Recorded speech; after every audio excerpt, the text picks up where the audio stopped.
First story, I, Diana, feel compelled to share my story as a cautionary tale for others to learn from my mistake. At the time of this incident, I was 25 years old, and my husband Paul was 28. We'd been together for nearly 3 years, and our marriage had just reached its 1-year mark. Paul was truly everything I had ever dreamed of in a partner: hardworking, reliable, and deeply loving. About a year into our marriage, Paul had to take on a construction project that kept him out of town for 3 weeks, including 2 weekends.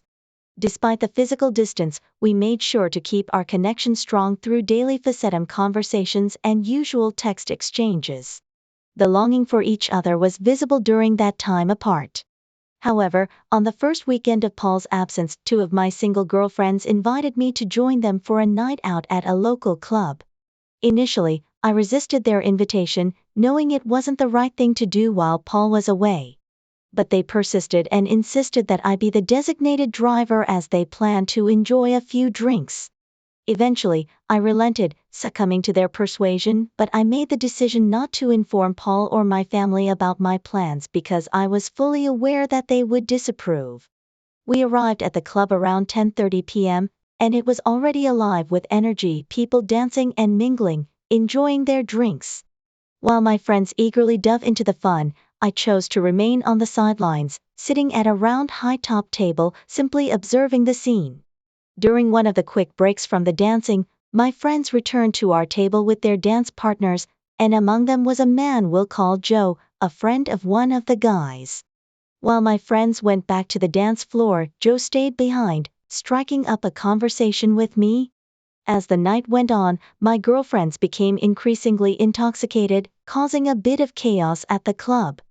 Joe stepped in to assist me in helping them, and when it was time to leave, he generously offered to accompany me to help drop them off at their respective homes. Since he had come to the club with his friend, I agreed to drop him off at his place after we ensured my friends got home safely. I drove Joe to his apartment, and upon arriving, he suggested we continue talking as friends. Initially, I hesitated, knowing deep down that it was wrong, but Joe persisted, saying that he wanted to stay just a little longer, just for 15 minutes. Reluctantly, I agreed and was afraid of the potential trouble that might arise. We settled onto his couch with some sparkling water, engaging in conversation. However, within a few minutes Joe kissed me softly, and things happened rapidly. Just 5 minutes later, we became intimate. Immediately afterward, the weight of my actions hit me like a ton of bricks, and I knew I had made a terrible mistake. I told Joe that I could never see or speak to him again, overwhelmed with guilt and the realization that I had betrayed my marriage vows. Joe expressed his understanding and regret, acknowledging his own mistake in getting involved with a married woman. We parted ways without exchanging contact information, phone numbers, or last names. Both of us live in Los Angeles, approximately 20 miles apart. Despite my hopes of moving on from the indiscretion, my period was overdue, causing me considerable worry. I knew that if I were pregnant, the child would belong to Joe, as he hadn't used protection, unlike Paul and me. When my husband returned home, we quickly resumed our loving relationship, but I carried the dark secret with me. Despite my attempts to bury it, the guilt remained, a constant reminder of the mistake I had made. In a moment of sheer desperation, I found myself thinking that I needed to go to the drugstore, my mind swirling with fear and uncertainty. With trembling hands, I grabbed a home pregnancy test, hoping against hope that my suspicions would be proven wrong. But my worst fears were confirmed. I was pregnant with Joe's child. Overwhelmed with conflicting emotions, I knew I couldn't bear this burden alone. I needed to confide in someone, to seek guidance and sympathy. And so, with a heavy heart, I made the decision to confide in my mom and sister, the 2 people closest to me. When I was recounting the events that had led to this moment, their reactions were full of disgust and anger, and their faces twisted with disbelief. They couldn't understand how I, a devout Catholic from a family deeply committed to our faith, could have engaged in such behavior. At that moment, I understood that my confession would permanently change the way our family lived together. Despite our shared beliefs, I confessed to them my intention to terminate the pregnancy because of a desperate fear of losing my husband and the life we had built together. My plan was to carry out the procedure in secret, hiding him from the painful truth and continue keeping our relationship. But my mother and sister refused to stand by silently, their voices rising in object against my decision. They insisted that I must confront my husband with the truth to face the consequences of my actions with honesty. And they warned me, if I didn't tell him within 24 hours, they would meet him and release the truth. Deep down, I knew they were right. I needed their support as I prepared to confront my husband with the truth. And then, we gathered in our apartment, anxiously awaiting his return from work. When he finally walked through the door, his warm hugs and loving words eased the fear and uncertainty in my chest. But as I steeled myself to reveal the truth, his eyes caught mine, and he sensed the gravity of the moment. With a weak voice thick with emotion, I began to speak, expecting his reaction to be one of anger and betrayal. But surprisingly, he didn't lash out or require answers. Instead, he rose from his seat and walked away, leaving me stunned and speechless in his wake. As I watched him retreat to the kitchen, my heart ached with the weight. I begged for his forgiveness, my words tumbling out in a desperate rush of regret. But he remained silent, his gaze fixed on the floor as tears streamed down his cheeks. In that moment, I realized the depth of the pain I had caused, not only to him but to my family as well. My mom and sister rushed to hug him, tears streaming down their faces. Witnessing their emotions, I felt a profound sense of guilt and disgust with myself. After a brief moment to compose himself, he excused himself to the bathroom.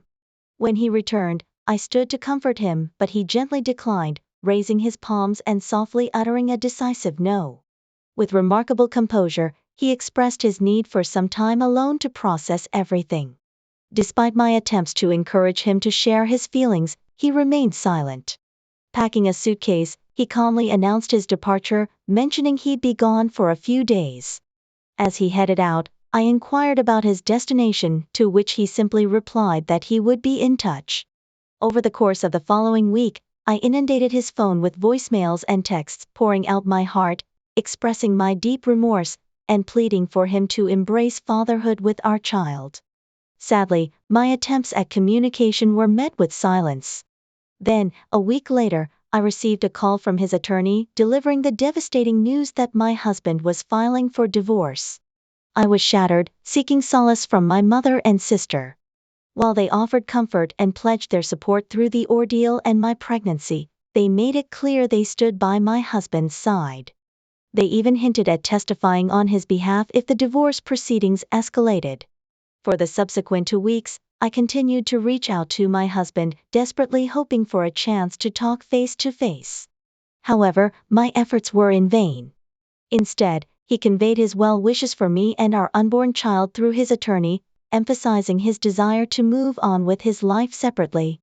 The blow to my spirit was immense, plunging me into a deep depression. Approximately 2 months later, we found ourselves gathered in court for the hearing. At the sight of my husband for the first time since his departure, I couldn't contain my tears. I longed to approach him, but my mother and sister held me back, offering their consolations. As the divorce proceedings unfolded, it became evident that there was little to contest. With few assets to divide and no dispute over the divorce itself, the hearing was brief. After leaving the courtroom, I yearned once more to speak with my husband, but his attorney swiftly guided him through a side exit, ensuring we remained apart. Update: 2 years have zoomed by, and I've been living with my parents, raising my adorable baby girl. My mom, sister, and dad have been amazing, supporting me through up and down. I wouldn't have been able to handle all this without them. Recently, I started a part-time job as a clerk at the local library. The plan is to switch to full-time once my little one is old enough for school. My ex-husband has moved on and found himself a new girlfriend. She's young, beautiful, and comes from a great family. Honestly, I'm happy for him, but at the same time, there's a deep sadness inside me. Despite the joy my daughter brings and the love from my family, there's still a void in my heart because of the loss of my wonderful husband. After our divorce, I told Joe about my pregnancy. We did some testing that confirmed he's the father. He agreed to provide child support and has been keeping up with it, but I don't have any romantic feelings for him anymore. In fact, I feel some resentment for the chaos he brought into my once beautiful life. About a week ago, I unexpectedly ran into my ex-husband at Walmart while I was pushing my daughter in the shopping cart. It completely caught me off guard, and I felt like I couldn't breathe. He greeted me with a simple hi. At that moment, my daughter flashed a smile and reached out her little hand toward him, mumbling a few words and showing him her toy. He kindly said, "Hello there, beautiful girl. How are you?" Seeing them together filled me with sadness, and tears welled up in my eyes. I had hoped so much for him to be a father figure to my child, but I knew that could never happen. With a parting wish, he said, "Best of luck to you, Diana, and your beautiful baby girl. Take care now." Then he headed to the self-checkout area to finish his purchase while I stood there watching him walk away for the last time. It gave me the closure I needed, even though it wasn't what I truly wanted.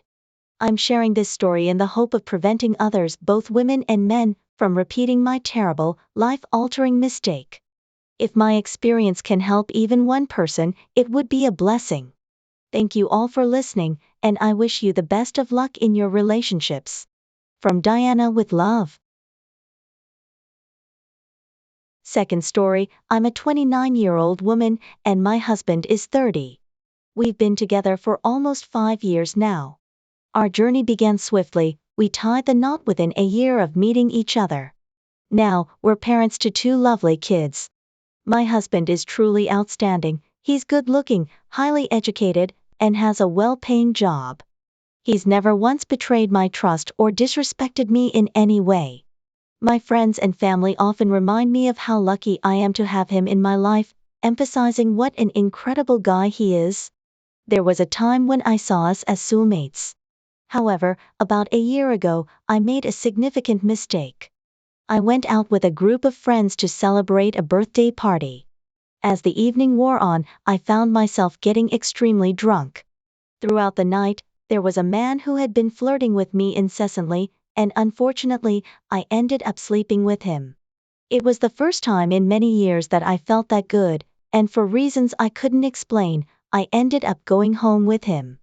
Within moments of realizing the magnitude of my mistake, I quickly ordered a taxi and made my way home, where I tearfully confessed everything to my husband. Overwhelmed with regret and self-loathing, I begged for his forgiveness.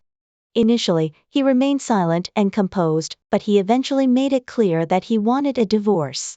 However, after my persistent pleas and begging, we eventually decided to seek counseling. During our counseling sessions, my husband often appeared disconnected. He would spend his time scrolling on his phone when asked to respond to questions about his feelings or how we could improve our situation. Then he just replied with remarks like maybe we should just get a divorce or other negative comments directed at me. Most of the time, he seemed apathetic, remaining quiet even when asked questions or when we tried to involve him in the conversation. I understand the gravity of the mistake I made, and for the past year, I've been doing everything possible to save our marriage. But despite my efforts, it feels like I'm fighting this problem alone.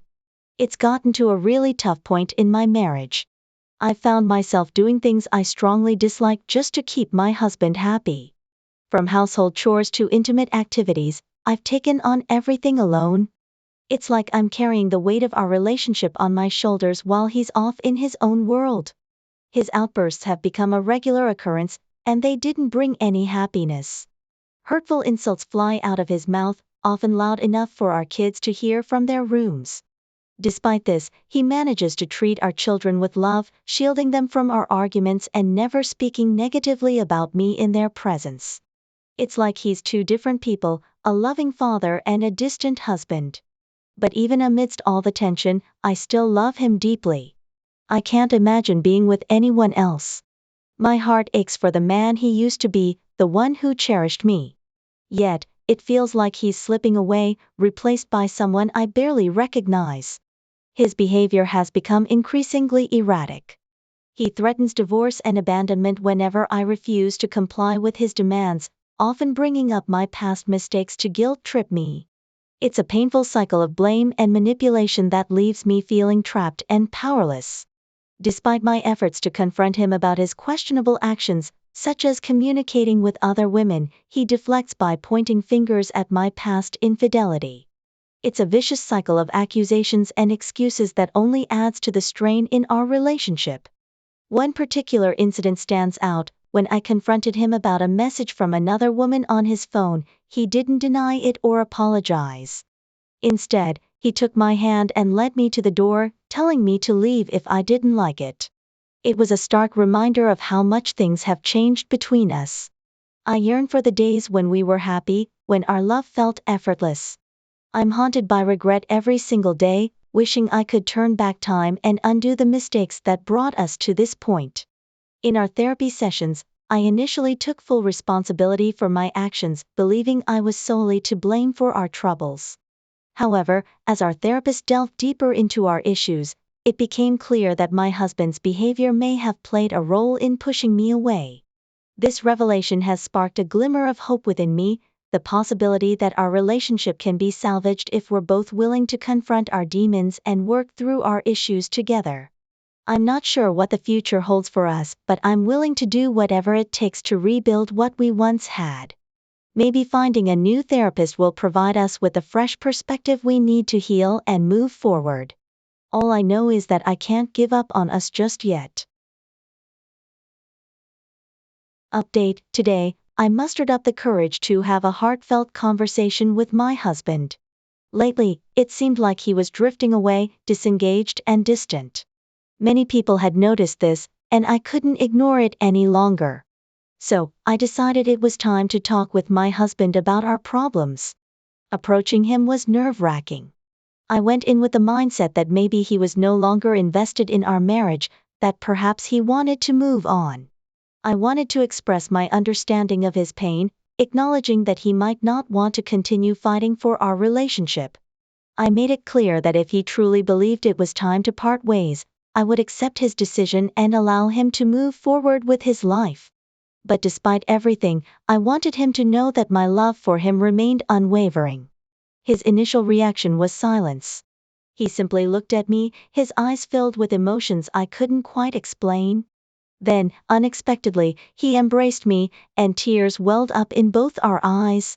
It was a poignant moment, the first genuine display of affection and vulnerability we had shared in what felt like an eternity. For a brief moment, it felt like a glimmer of hope amidst the turmoil. Eventually, he composed himself and asked me to sit down with him. This was when he poured out his heart. He confessed that despite the love he still harbored for me and the deep affection he felt for our children, he struggled to move past the pain caused by my actions. The memories of my betrayal haunted him, replaying in his mind like a broken record and preventing him from fully letting go. In an honest confession, he revealed that he had been battling intense bouts of anger and resentment, not only towards me but also towards himself. He divulged that despite having ample opportunities to stray, he had remained faithful out of love and commitment to our family. Yet, the wounds inflicted by my betrayal ran deep, leaving him feeling broken and disillusioned. He expressed uncertainty about our future together, acknowledging that something inside him felt irreparably damaged. While he still harbored a glimmer of hope for reconciliation in the future, he felt the need to focus on self-improvement and self-discovery for the time being. He admitted to engaging in conversations with other women, seeking solace and companionship in the midst of his turmoil, but refraining from any physical involvement out of respect for our marriage.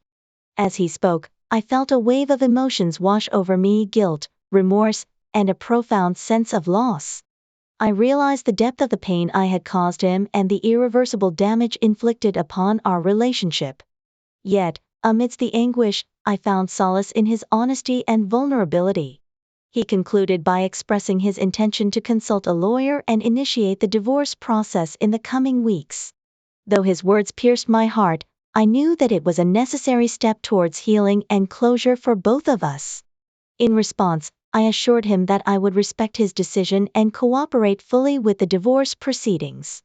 I had no desire to cling onto a relationship that had been marred by pain and betrayal. Instead, I wanted him to find peace and happiness, even if it meant letting him go. Despite the impending end of our marriage, I couldn't shake the lingering hope that one day, we might find our way back to each other. The love I held for him remained unwavering, rising above the boundaries of time and distance. As we parted ways, I couldn't help but feel a sense of emptiness and longing. The weight of regret and sorrow hung heavy in my heart as I grappled with the reality of our shattered dreams. Yet, amidst the darkness, a flicker of hope remained, the hope that one day, against all odds, we might find our way back to each other and rebuild the shattered pieces of our lives. Alright, that was quite an entertaining story. Now brace yourselves for another thrilling narrative. Stay tuned. Third story, let's delve into a significant chapter of my life that appears to be leading towards a divorce. This narrative takes us back 8 years to the year 2014.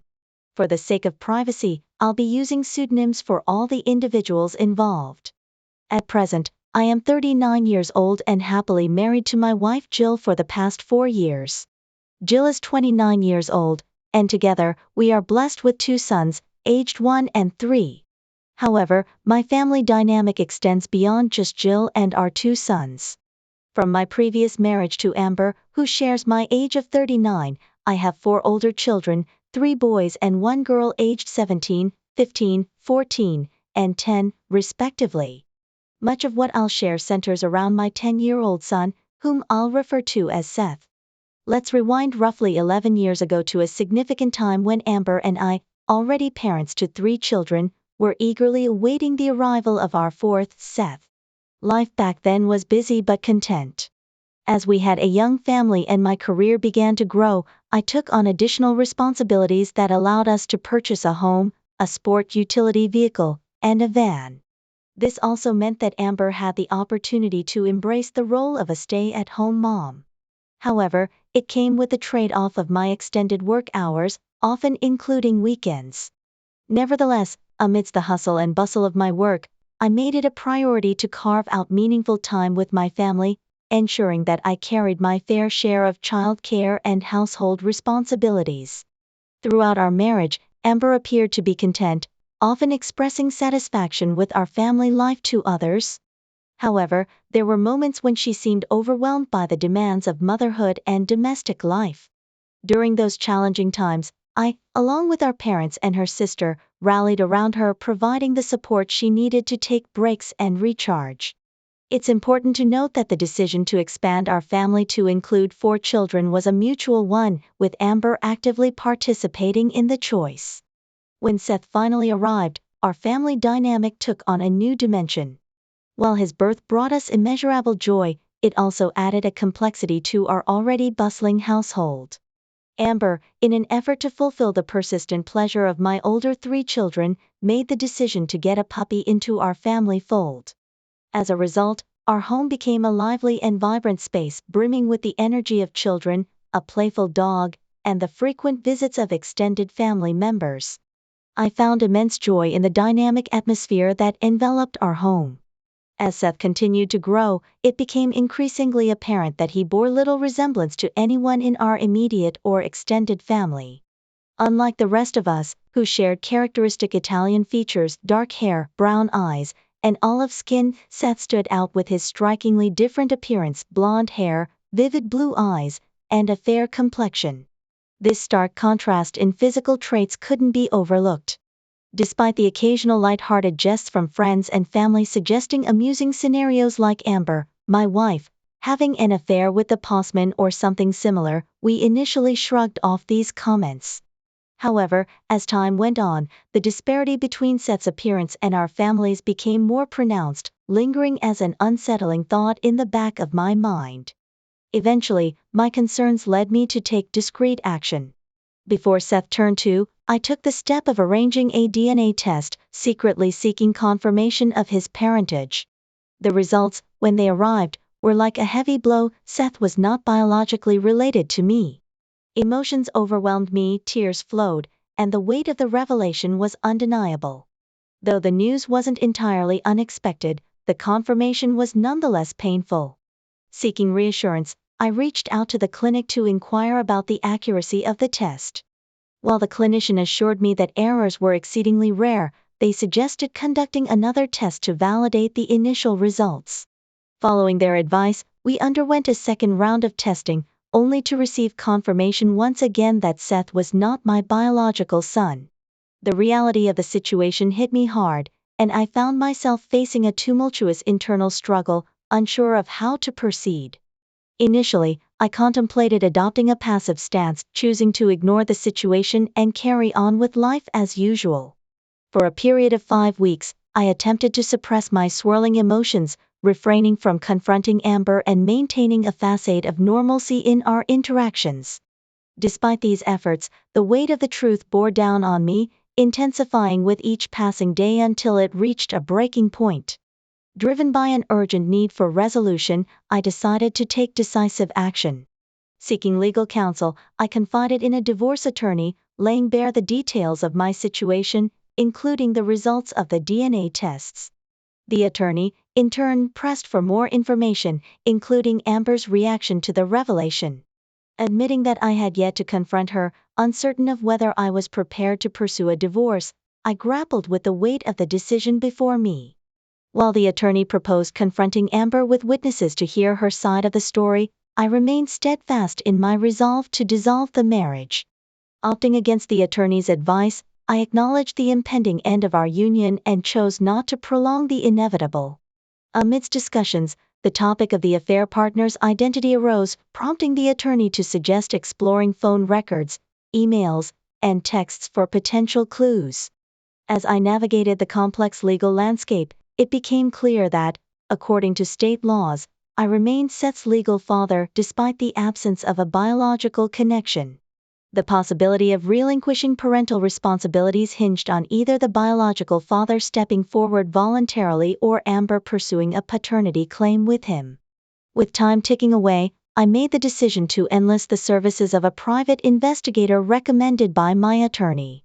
In a whirlwind of activity, the private investigator delved into our digital records, meticulously combing through emails, texts, and online activity in search of answers. Within a remarkably short span, the investigator unearthed compelling evidence pointing to the affair's origins on a prominent dating site, effectively uncovering the identity of the affair partner and shedding light on the circumstances surrounding Seth's parentage. Amber created a profile on a dating website under the pseudonym Elsa25, where she misrepresented herself as single, childless, and seeking casual relationships. Although she removed any photos, her profile remained active on the platform for close to 3 months. During this time, she engaged in conversations with various men, primarily involving light-hearted banter and flirtation. However, there was one individual, whom we'll call Bob, with whom her interactions were more significant. Bob lived approximately 23 miles away and worked the late shift at a factory, aligning conveniently with Amber's availability during the day for communication and their rendezvous at his apartment. Interestingly, Seth bore a striking resemblance to Bob, adding an eerie layer to the situation. Amber informed Bob that she didn't have a phone, claiming she had lost hers and hadn't replaced it. This tactic seemed designed to avoid being tracked or monitored. Their communication was strictly confined to the dating site, with Amber cutting off contact abruptly after their third date. Despite Bob's continued attempts to reach out, Amber remained unresponsive, eventually leading him to cease his efforts. Unbeknownst to Amber, she had set up email notifications from the dating site to a Yahoo account, which she never checked but remained logged into. When a private investigator conducted a routine check on Yahoo, all the emails, including those from the dating site, were readily accessible. This discovery proved to be instrumental in unraveling the truth. The decision to hire a private investigator proved to be a sound investment, costing $950. With the evidence uncovered by the investigator and the results of the DNA test confirming Seth's parentage, I had sufficient grounds to pursue an at-fault divorce. Consequently, I authorized my attorney to proceed with the legal proceedings. Opting for a less confrontational approach, I devised a plan to serve Amber with divorce papers in the presence of both sets of parents. This decision was motivated by a desire to mitigate potential conflicts or false accusations that might arise if we were alone. Prior to the meeting, I informed my parents of the situation, ensuring they were prepared and could provide support as needed. The atmosphere during the meeting was tense, with emotions running high. I presented the DNA test results and provided copies of significant messages exchanged between Amber and Bob. The revelation visibly upset both sets of parents, as well as Amber herself, who appeared distressed and tearful throughout the proceedings. Amber's reaction was one of remorse and sorrow, expressing her deep love for me and our family while pleading for forgiveness. Despite her heartfelt plea, I remained steadfast in my decision to end the marriage, handing her a separation agreement as a means of formalizing our separation. Though difficult, the meeting marked a necessary step in the process of moving forward and finding closure for both parties involved. Despite the emotional toll, it was a decision made with careful consideration and a commitment to honesty and resolution. In our conversation, I communicated my desire for a legal separation lasting 6 months to Amber. I proposed that she spend the next 2 weeks with her parents to give me some space for contemplation. After this initial 2-week period, she could return to our house to complete the legal separation. However, I explicitly stated that one of my parents would be present at all times during her stay, as trust issues had developed on my end. Subsequently, I handed her the divorce agreement and emphasized the need for her to hire a lawyer. This is when Amber became inconsolable. Her mother, noticing the emotional turmoil, inquired if there was any way to avoid divorce. In response to this plea, I firmly stated that there was no possibility of avoiding divorce. In an attempt to mediate, her mother argued that while Amber's actions were undoubtedly terrible, they might not be significant enough to end a seemingly great marriage and disrupt a beautiful family. I countered this argument by pointing out the gravity of Amber's actions. She had cheated, had another man's baby, and had maintained a web of lies for over 2 years. In the face of these revelations, I questioned how much more significant one's actions could be. Despite the emotional exchanges, Amber's family eventually left, and we proceeded with the separation. Throughout this period, Amber repeatedly pleaded with me not to go through with the divorce. During the separation, my attorney managed to establish contact with Bob, the man with whom Amber had the affair.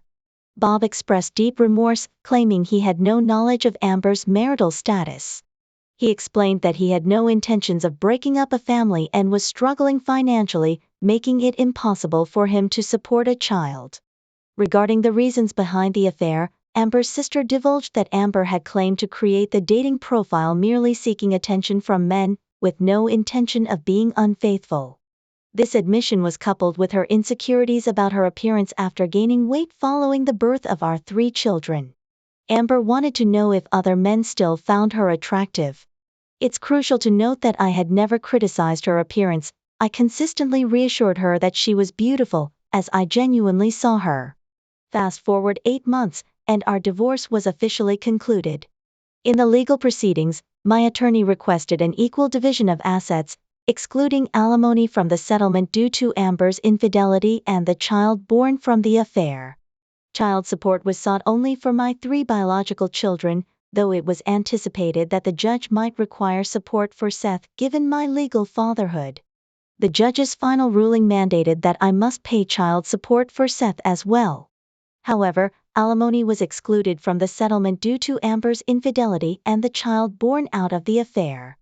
The judge allowed me to retain the family home as part of the agreement but granted Amber 51% primary custody. After delivering the verdict, the judge invited Amber and me to share any questions or comments. Amber took the opportunity to express her remorse once more, emphasizing her love for me and her hope for a potential reunion someday. Following this, I addressed the judge, expressing gratitude for her thoughtful verdict and for allowing me the opportunity to speak. I took the opportunity to highlight what I perceived as an inherent injustice in our state's family court laws, underscoring an apparent bias against men. I questioned the fairness of a system wherein a woman who cheats, has a child with another man, deceives her husband, and yet is awarded primary custody of his children. Furthermore, he is obligated to provide financial support for a child that is not biologically his. In response, the judge acknowledged my perspective but clarified that her decisions adhere to the law, with a primary focus on the well-being of the children involved. She explained that, in this specific case, maintaining my legal fatherhood of Seth was deemed in the child's best interest. The judge commended me as a good man and an excellent father, aspects that influenced her decision to grant me 49% custody and permit me to keep the family home. In the course of the legal proceedings, the judge stressed a critical point: the only manner in which the court could absolve me of my legal responsibility as a parent would be if the biological father of Seth willingly stepped forward to undertake that role. Additionally, the judge highlighted that even in the hypothetical scenario where the biological father did come forward, the court would conduct a meticulous assessment, evaluating the individual's mental and financial fitness before making any determinations. Subsequently, I conveyed to the judge that I had already provided the court with the pertinent details regarding the biological father, including his name and address. I sought clarification on whether this information was sufficient to initiate a court order for a DNA test. The judge clarified that, in civil matters such as this, courts typically do not intervene in this manner. She explained that the onus rested on either my ex-wife or me to persuade the biological father to voluntarily come forward.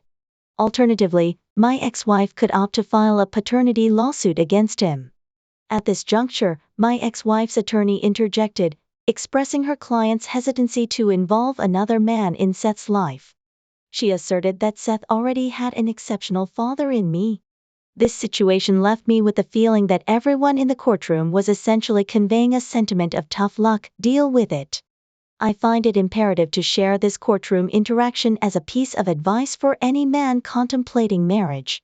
It underscores the importance of thoroughly researching the laws governing family matters in one specific state. With the conclusion of the hearing, I found myself officially divorced.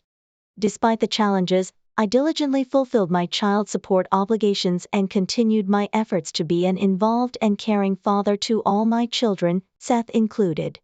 I made a conscious effort to treat him no differently, recognizing him as my son, the only father figure he had ever known. A few years down the line, I crossed paths with Jill, and we eventually married, bringing 2 additional boys into our family. Presently, my joy extends to a total of 6 children, and I express gratitude daily to the Lord for this blessing and for the opportune arrival of Jill in my life. In the case of Amber, forgiveness became a cornerstone long ago. Her primary focus shifted towards the responsibilities of motherhood and caring for her elderly parents post our divorce. Amber, having experienced weight gain, received a diagnosis of type 2 diabetes, necessitating daily medication. Prior to my serious involvement with Jill, Amber made persistent attempts to rekindle our relationship, even going to the extent of attempting to manipulate our children into influencing my decisions. However, I firmly put a halt to such tactics. Over the years, Amber has extended numerous apologies, acknowledging the affair as the most regrettable aspect of her life. Currently, we maintain an amicable co-parenting relationship. Amber, recognizing the impending expiration of child support in a few years when each child turns 18, is contemplating her future. To secure a stable source of income, she plans to pursue education to become a licensed practical nurse. Amber still relies on the 11-year-old van obtained in the divorce settlement, but it's clear that its replacement will be necessary soon. In the realm of her personal life, Amber has ventured into dating, though nothing has materialized into a serious, committed relationship. This predicament perhaps stems from the challenges of dating as a woman with 4 children. In short, I reiterate a piece of advice: for any man contemplating marriage, it is prudent to take a moment for reflection, ensuring that the partner chosen is indeed wonderful. Before embarking on such a life-altering decision, gaining familiarity with the family laws applicable in one state is a step that promises to be invaluable in the future.